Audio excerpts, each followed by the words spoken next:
तो नमस्कार दोस्तों, कैसे हो आप। मैं हूं विक्की पांडे और स्वागत है आप सभी का आप ही की यूट्यूब चैनल आप ही की फैमिली एसपी जीवन मंत्रा में। दोस्तों, जैसा आप सब जानते हैं, आप सबका खूब अच्छा रिस्पांस भी मिल रहा है। जो सीरीज हमने चालू की है दोस्तों, कहते हैं कि आपका सबसे बड़ा दोस्त होती हैं किताबें। दोस्तों, उसी कड़ी में हमने rich dad and poor dad का एक सीरीज चालू किया है। उस कड़ी में आज ये चैप्टर नंबर 4 है, वीडियो नंबर 4 है। तो दोस्तों, अगर आपने 3 वीडियो नहीं देखे हैं तो लिंक डिस्क्रिप्शन में है, जरूर देख लीजिएगा। दोस्तों, इतना दावा कर सकता हूं कि यहाँ से आपकी फाइनेंशियल प्रॉब्लम सॉल्व हो जाएगी। दोस्तों, हमें इतना यकीन है कि ये पूरा सीरीज देखने के बाद, ये पूरी सीरीज देखने के बाद, पूरे वीडियो देखने के बाद आपको कभी पैसे की किल्लत का सामना नहीं करना पड़ेगा, इतनी गारंटी। दोस्तों, पैसे लोग बहुत कमाते हैं, लेकिन बचा पाना, पैसे की समझ ना होने के कारण पैसा बच नहीं पाता। दोस्तों, इस सीरीज में इसी पर कंप्लीट अध्ययन करके दोस्तों बहुत कई लोगों के ऊपर रिसर्च करने के बाद रॉबर्ट कियोसाकी ने ये बुक लिखी है। दोस्तों, अगर किसी को आप जीवन में कोई भी बुक ट्यूबर अगर रिकमेंड करेगा, किसी को कहेगा कि आपको बुक पढ़नी चाहिए, तो पहली बुक कौन सी पढ़े, वो यही होगी। तो चलिए दोस्तों, ज़्यादा समय लेते हुए वीडियो को शुरू करते हैं। दोस्तों, इससे पहले यदि आप अभी नए आए हैं तो दोस्तों अभी चैनल को सब्सक्राइब करके हमारी फैमिली के मेंबर बन जाएं। वीडियो को लाइक जरूर करिएगा। और दोस्तों, एक गिफ्ट है आप लोगों के लिए। आप में से 10 फैमिली मेंबर्स को मिलेगा इस rich dad and poor dad की ई बुक, जिसे आप कहीं भी पढ़ सकते हैं, आपके मोबाइल में होगी। करना क्या है, सिर्फ एक प्यारा सा लाइक और एक प्यारा सा कमेंट इस बुक के बारे में। तो चलिए दोस्तों, वीडियो को शुरू करते हैं। रिच डैड पुअर डैड, अध्याय 4, अपने काम से काम रखो। 1974 में मैकडोनाल्ड के मालिक रे क्रोक से आग्रह किया गया कि वे ऑस्टिन में टेक्सास यूनिवर्सिटी में एमबीए की कक्षा में व्याख्यान दें। मेरा एक करीबी दोस्त कीथ कनिंघम वहाँ एमबीए कर रहा था।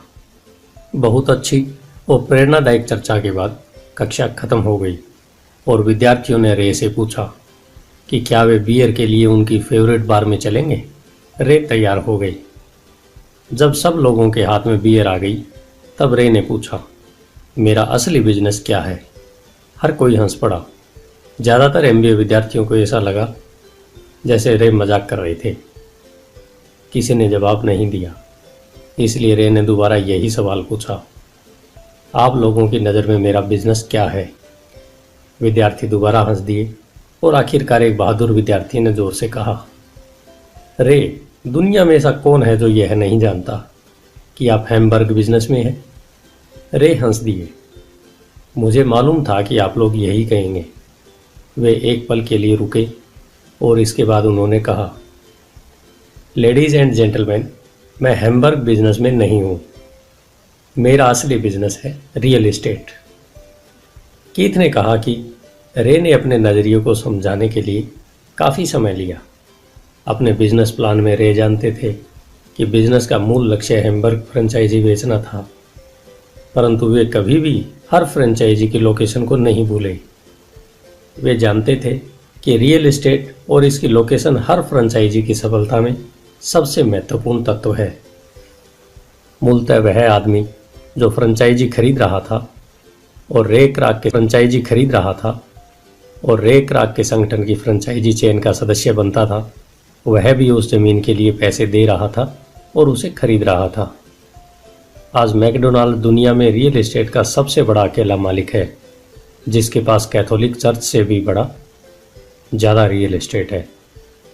आज मैकडोनाल्ड के पास अमेरिका और दुनिया के दूसरे देशों में सबसे कीमती चौराहे और नुक्कड़ हैं। कीथ ने कहा कि यह उनकी ज़िंदगी का बहुत बड़ा सबक था। आज कीथ के पास कार धोने का बिजनेस है, परंतु उसका असली बिजनेस है कार धोने के गैरेज के नीचे का रियल एस्टेट। पिछले अध्याय के अंत में हमने यह बताया था कि ज़्यादातर लोग दूसरों के लिए काम करते हैं, बस अपने लिए काम नहीं करते। वे पहले तो कंपनी के मालिकों के लिए काम करते हैं, फिर टैक्स के कारण सरकार के लिए काम करते हैं। और आखिरकार बैंक के लिए काम करते हैं, जो उनके मॉर्गेज का मालिक होता है। जब हम छोटे थे तो हमारे आसपास मैकडोनाल्ड का कोई फ्रेंचाइजी आउटलेट नहीं था, परंतु मेरे अमीर डैडी ने माइक और मुझे वही सबक सिखा दिया जो टेक्सास यूनिवर्सिटी में रे क्राक ने सिखाया था। यह अमीरों का रहस्य नंबर 3 है। रहस्य है, अपने काम से काम रखो। लोगों की ज़िंदगी में पैसे की तंगी इसलिए आती है क्योंकि वे अपनी सारी ज़िंदगी दूसरों के लिए काम करते रहते हैं। कई लोगों के पास तो ज़िंदगी भर काम करने के बाद भी अपने लिए कुछ नहीं बच पाता। एक बार फिर एक चित्र 1000 शब्दों के बराबर है। यहाँ एक इनकम स्टेटमेंट और बैलेंस शीट का चित्र दिया गया है जो रे क्राक की सलाह का सबसे अच्छा उदाहरण है। हमारी वर्तमान शिक्षा पद्धति आज के युवाओं में अकादमिक कुशलताएं विकसित कर उन्हें अच्छी नौकरियां दिलाने के लिए तैयार करती है। उनकी ज़िंदगी उनकी तनख्वाहों के चारों तरफ घूमती है, या जैसा पहले बताया जा चुका है, उनकी आमदनी वाले कॉलम के चारों तरफ और ज़्यादा अकादमिक कुशलताओं को विकसित करने के बाद वे अपनी व्यावसायिक योग्यताओं को बढ़ाने के लिए और उनसे शिक्षा हासिल करते हैं।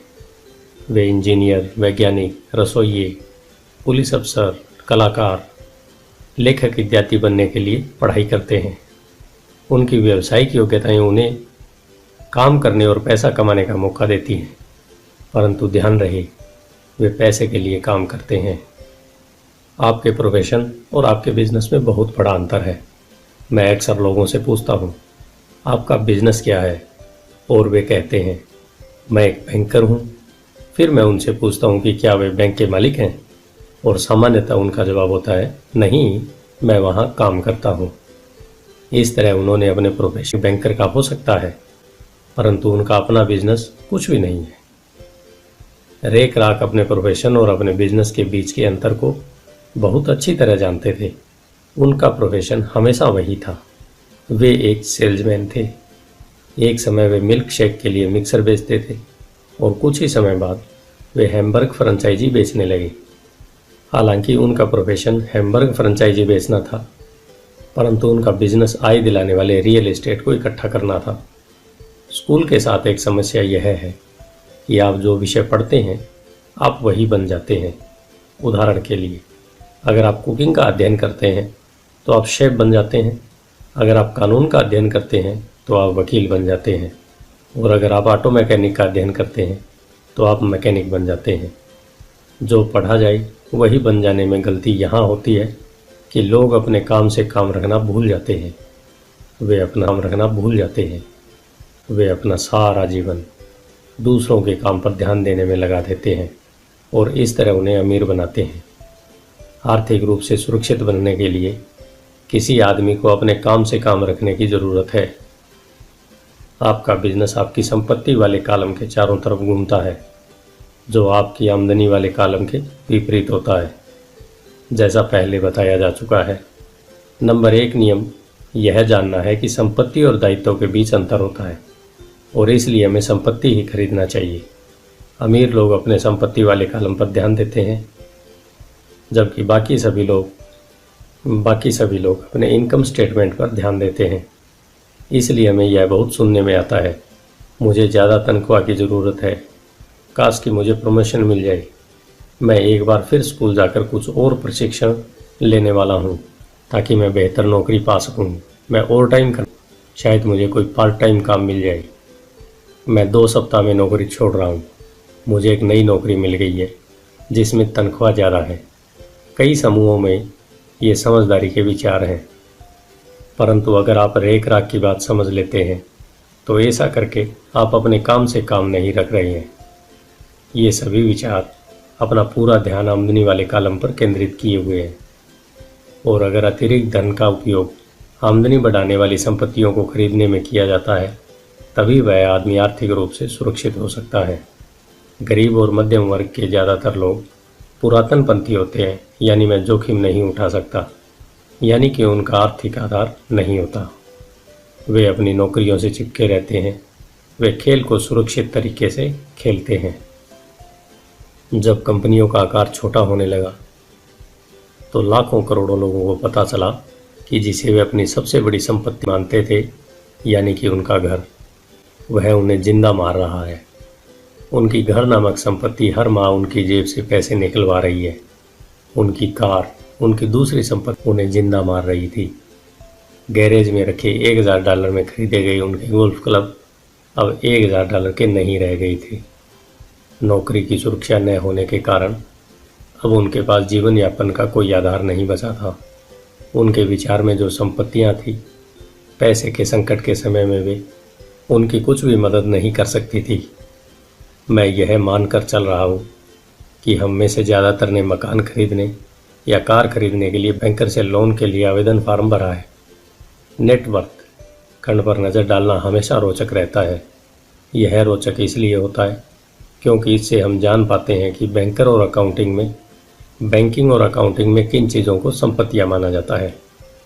एक दिन मेरी माली हालत बहुत अच्छी नहीं लग रही थी, इसलिए मैंने अपने नए गोल्फ क्लब, मेरे आर्ट कलेक्शन, पुस्तकें, स्टीरियो, टेलीविज़न, अरमानी सूट्स, कलाई घड़ियाँ, जूते और दीगर चीज़ों को संपत्ति वाले कॉलम में दिखा दिया। मेरे लोन के आवेदन को अस्वीकार कर दिया गया क्योंकि मेरा बहुत ज़्यादा निवेश रियल एस्टेट में था। लोन कमेटी को यह पसंद नहीं आया कि मैं अपार्टमेंट हाउसेस से इतने ज़्यादा पैसे कमा रहा था। वे यह जानना चाहते थे मेरे पास एक सामान्य नौकरी क्यों नहीं है जिसमें वेतन मिलता हो।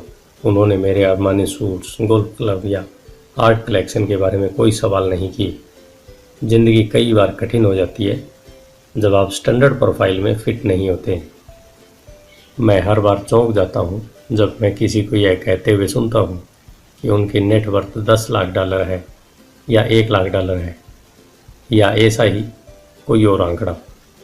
नेटवर्थ के सटीक न होने का एक खास कारण यह है कि जिस पल आप अपनी संपत्तियों को बेचना शुरू करते हैं, आपकी प्राप्तियों पर टैक्स चुकाना पड़ता है। इतने सारे लोग अपने आप को पैसे के इस गहरे संकट में डाल देते हैं जब उनकी आमदनी कम हो जाती है। पैसा जुटाने के लिए वे अपनी संपत्तियां बेचते हैं। पहले तो उनकी व्यक्तिगत संपत्तियां सामान्यतः उस मूल्य से बहुत कम में बिकती है जो उनकी बैलेंस शीट में दिखाया गया है, या अगर संपत्तियों को बेचने से कोई फ़ायदा होता है तो उस पर टैक्स लगा दिया जाता है। तो एक बार फिर सरकार फ़ायदे में से अपना हिस्सा ले लेती है और इस तरह कर्ज से उबरने के लिए जुटाई जाने वाली रकम को कम कर देती है। अपने काम से काम रखना शुरू कर दें। दिन में नौकरी को करते रहें, परंतु अपनी संपत्तियों को खरीदना भी चालू कर दें। ऐसे दायित्वों या व्यक्तिगत से बचें जिनकी कीमत एक बार घर लाने पर कम हो जाए। आप जिस क्षण एक नई कार को शोरूम से बाहर निकाल कर ले आते हैं, उसकी कीमत 25% कम हो जाती है। यह सच्ची संपत्ति नहीं है, हालांकि आपके बैंकर भी इसे संपत्ति मानते हैं। मेरा $400 का नया टाइटेनियम ड्राइवर खरीदे के कुछ ही मिनटों बाद $150 मूल्य का हो गया था। वयस्कों के लिए यही सही है कि वे अपने खर्च कम कर लें, अपने दायित्वों को घटा लें और मेहनत से ठोस संपत्तियों का आधार बना लें। उन युवा लोगों को जिन्होंने अभी घर नहीं छोड़ा है, यह सिखाया जाना चाहिए कि संपत्ति और दायित्व के बीच क्या फ़र्क होता है। घर छोड़ने से पहले ही उन्हें संपत्ति वाले कॉलम को बनाने की प्रेरणा दी जानी चाहिए। इसके पहले कि वे घर छोड़ें, शादी करें, घर खरीदें, बच्चे पैदा करें, खतरनाक आर्थिक स्थिति में फंसे, नौकरी को कसकर पकड़े रहें और हर चीज़ को उधार खरीदें। मैं बहुत सारे युवा दंपतियों को देखता हूँ जो शादी कर लेते हैं और अपने आप को एक ऐसे जाल में फंसा लेते हैं जिससे वे अपनी नौकरी के बहुत सालों तक कर्ज से बाहर नहीं निकल पाते। जब आखिरी बच्चा घर छोड़कर चला जाता है, तब ज़्यादातर लोगों को यह एहसास होता है कि उन्होंने रिटायरमेंट की पर्याप्त तैयारी नहीं की है और वे थोड़ा पैसा अलग रखना शुरू कर देते हैं। फिर उनके अपने मम्मी डैडी बीमार हो जाते हैं और उन पर नई जिम्मेदारियां आ जाती हैं। मैं तो आपको या आपके बच्चों को किस तरह की संपत्तियों के संग्रहण की प्रेरणा दे रहा हूँ। मेरी दुनिया में असली संपत्तियाँ कई तरह की होती है। नंबर 1, ऐसी बिजनेस जिसमें मेरे होने की ज़रूरत न हो। मैं उनका मालिक ज़रूर हूँ, परंतु उन्हें दूसरे लोग चलाते हैं। अगर मुझे लिस्ट वहाँ काम करना पड़े तो यह बिजनेस नहीं होगा, यह मेरी नौकरी होगी। Number 2 stock, number 3 bond, number 4 mutual fund, number 5 आमदनी देने वाला real estate, number 6 notes IOU, number 7 बौद्धिक संपदा जैसे संगीत, पटकथा, पेटेंट इत्यादि से मिलने वाली रॉयल्टी, नंबर 8 और ऐसी हर चीज़ जो कीमती है, जो आमदनी देती है और जिसका मूल्य बढ़ जाता है और जिसका बाजार तैयार है। जब मैं छोटा था तब मेरे पढ़े लिखे डैडी ने मुझे एक सुरक्षित नौकरी ढूंढने की सलाह दी। दूसरी तरफ मेरे अमीर डैडी ने मुझे ऐसी संपत्तियों को इकट्ठा करने की सलाह दी जिन्हें मैं पसंद करता था। अगर तुम उन्हें पसंद नहीं करते होगे तो तुम इसका ध्यान नहीं रख पाओगे। मैं रियल एस्टेट इसलिए इकट्ठा करता हूँ क्योंकि मुझे इमारतों और ज़मीन से प्यार है। मैं उनके लिए शॉपिंग करना भी पसंद करता हूँ। मैं सारा दिन उन्हें निहार सकता हूँ। जब समस्याएं होती हैं तो वे उतनी बुरी नहीं होती कि उनके कारण रियल एस्टेट के लिए मेरा प्यार कम हो जाए। ऐसे लोग जो रियल एस्टेट से नफरत करते हैं उन्हें इसे नहीं खरीदना चाहिए। मुझे छोटी कंपनियों के स्टॉक से भी प्रेम है, खासकर नई कंपनियों के स्टॉक से। इसका कारण यह है कि मैं एंटरप्रेन्योर हूँ, न कि कोई कॉरपोरेट व्यक्ति। अपने शुरुआती सालों में मैं बड़े संगठनों में काम कर चुका हूँ, जैसे कैलिफोर्निया के स्टैंडर्ड में, US मरीन कॉर्प्स और जेरॉक्स कॉरपोरेशन में। मैंने इन संगठनों में बिताए समय का मज़ा लिया और मेरे पास कई सुखद यादें हैं, परंतु भीतर से मैं कंपनी में काम करने वाला आदमी नहीं हूँ। मुझे कंपनी चालू करना अच्छा लगता है, परंतु उन्हें चलाना मुझे उतना अच्छा नहीं लगता। इसलिए मिलता हूँ वह भी सामान्यतः छोटी कंपनियों के होते हैं और कई बार तो मैं कंपनी चालू करता हूँ और उसे सार्वजनिक बना देता हूँ। नए स्टॉक के शेयर में कीमत चमक सकती है और मुझे यह खेल पसंद है। कई लोग कम पूंजी वाली कंपनियों से डरते हैं और उन्हें खतरनाक कहते हैं, और वे खतरनाक हैं भी, परंतु खतरा हमेशा कम हो जाता है अगर आप निवेश से प्रेम करते हैं, उसे समझते हैं और खेल को अच्छी तरह से जानते हैं। छोटी कंपनियों के साथ मेरी रणनीति यह होती है कि 1 साल में अपने शेयर बेच दिए जाएं। दूसरी तरफ मेरी स्थिति रियल एस्टेट की रणनीति होती छोटी प्रॉपर्टी से शुरू करने की होती है। फिर मैं उस छोटी प्रॉपर्टी को बेचकर उसे थोड़ी बड़ी प्रॉपर्टी ले लेता हूँ और इस तरह अपने फ़ायदे पर टैक्स चुकाने से बचता रहता हूँ। इससे प्रॉपर्टी की वैल्यू में नाटकीय बढ़ोतरी होती है। मैं सामान्य तौर पर रियल एस्टेट को 7 साल से कम समय अपने पास रखता हूँ। वर्षों तक जब मैं मेरिन कॉर्प्स और जेरॉक्स में था तब भी मैंने वही किया जो मेरे अमीर डैडी ने मुझे सिखाया था। मैं अपनी दिन की नौकरी करता, परंतु मैं अपने काम से काम भी रखता था। मैं अपनी संपत्ति वाले कॉलम में कुछ न कुछ करता रहता था। मैं रियल एस्टेट और छोटे स्टॉक्स की खरीद फरोख्त भी करता था। अमीर डैडी ने हमेशा पैसे की समझ के महत्व पर जोर दिया। जितनी अच्छी तरह मैं अकाउंटिंग और कैश मैनेजमेंट को समझ सकता था, उतनी ही अच्छी तरह मैं निवेशों का विश्लेषण कर सकता था और आखिरकार खुद की कंपनी शुरू कर सकता था और उसे सफल बना सकता था। जब तक कि कोई पहले से ही ऐसा न सोच रहा हो, मैं किसी को भी अपनी कंपनी बनाने के लिए प्रोत्साहित नहीं करता। मैं जानता हूँ कि कंपनी चलाने में कितना झंझट होता है और मैं नहीं चाहता कि आप उस झंझट में फंसें। कई बार ऐसा भी समय आता है जब लोगों को रोज़गार नहीं मिलता और उनके लिए कंपनी चालू करना एक समाधान होता है, परंतु सफलता के अवसर बहुत कम हैं। 10 में से 9 कंपनियां 5 सालों में डूब जाती हैं। पहले 5 सालों में जो कंपनियां बची रहती हैं उनमें से भी 10 में से 9 कंपनियां बाद में बंद हो जाती हैं। तो अगर आपकी अब पहले से ही अपनी कंपनी शुरू करने की इच्छा हो तभी मैं इसकी सलाह दूंगा, अन्यथा अपने दिन की नौकरी करते रहें और अपना काम से काम रखें। जब मैं कहता हूं कि अपने काम से काम रखें तो मेरा यह मतलब है कि आप अपनी संपत्ति वाले कॉलम को ज़्यादा मजबूत बनाते रहें। एक बार इसमें $1 जाए तो वह कभी बाहर न निकल पाए। इसे इस तरह सोचें कि जब $1 आपकी संपत्ति वाले कॉलम में जाता है तो वह आपका कर्मचारी बन जाता है। पैसे के बारे में सबसे अच्छी चीज़ यह है कि यह हर दिन 24 घंटे काम करता है और ऐसा पीढ़ियों तक कर सकता है। अपनी दिन की नौकरी को चालू रखें, एक अच्छे मेहनती कर्मचारी की तरह काम करें, परंतु अपनी संपत्ति वाले कॉलम को बढ़ाते रहें। जब आपका कैश फ्लो बढ़ता है तब आप कुछ विलासिता की चीज़ें खरीद सकते हैं। इस बारे में एक महत्वपूर्ण तथ्य यह है कि अमीर लोग विलासिता की चीज़ें सबसे बाद में खरीदते हैं, जबकि गरीब और मध्यम वर्गीय लोग विलासिता की चीज़ें सबसे पहले खरीदते हैं।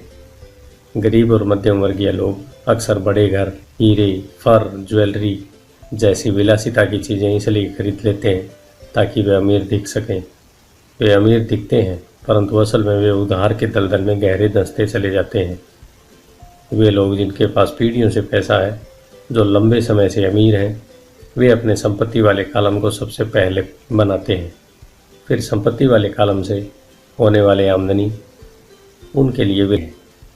गरीब और मध्यम वर्गीय लोग अपनी खून पसीने की कमाई और बच्चों की विरासत की कीमत पर विलासिता की चीज़ें खरीदते हैं। सच्ची विलासिता असली संपत्ति में निवेश करने और उसे विकसित करने का प्रोत्साहन है। उदाहरण के लिए, जब मेरी पत्नी और मेरे पास हमारे अपार्टमेंट हाउसेस से अतिरिक्त पैसा आने लगा तो वह बाजार गई और अपने लिए मर्सिडीज़ खरीद लाई। इसमें ज़रा सी भी मेहनत या जोखिम नहीं था, क्योंकि अपार्टमेंट हाउस के कारण उसने कार खरीदी थी, परंतु उसे इसके लिए 4 सालों तक इंतज़ार करना पड़ा था। जब रियल एस्टेट पोर्टफोलियो बढ़ रहा था और आखिरकार उसने इतना अतिरिक्त पैसा दे दिया कि कार खरीदी जा सकती है। परंतु मर्सिडीज़ की यह विलासिता दरअसल एक सच्चा पुरस्कार है, क्योंकि उसने यह साबित कर दिया था कि वह अपनी संपत्ति वाले कॉलम को सही तरह से बढ़ाना जानती है। अब उसके लिए उस कार की कीमत सामान्य रूप से खरीदी गई कार से कहीं ज़्यादा है। ज़्यादातर लोग अक्सर इच्छा जागने पर बिना सोचे समझे जाते हैं और कर्ज पर कार या विलासिता की कोई चीज़ खरीद लेते हैं। हो सकता हो कि वे जिंदगी से ऊब चुके हों या उन्हें सिर्फ एक नए खिलौने की ज़रूरत हो। कर्ज पर विलासिता की चीज़ खरीदने से देर सवेर वह आदमी उस चीज़ से चिढ़ने लगता है, क्योंकि उसके कारण जो कर्ज लिया है वह एक भार बन गया। एक बार आपने अपने बिजनेस को बनाने, उसमें निवेश करने का समय निकाल लेते हैं तो फिर आप उसमें जादू की छड़ी घुमा सकते हैं, जो अमीरों का सबसे बड़ा रहस्य है। यह रहस्य अमीरों को भीड़ में सबसे आगे रखता है। अपने काम से काम रखने का इनाम, जो आपको उस राह पर चलने के लिए मिलता है जिस पर अमीर लोग चलते हैं। धन्यवाद। आइए चलते हैं अध्याय 5 की तरफ, जो है टैक्स का इतिहास और कॉरपोरेशंस की ताकत। आपका दिन शुभ हो।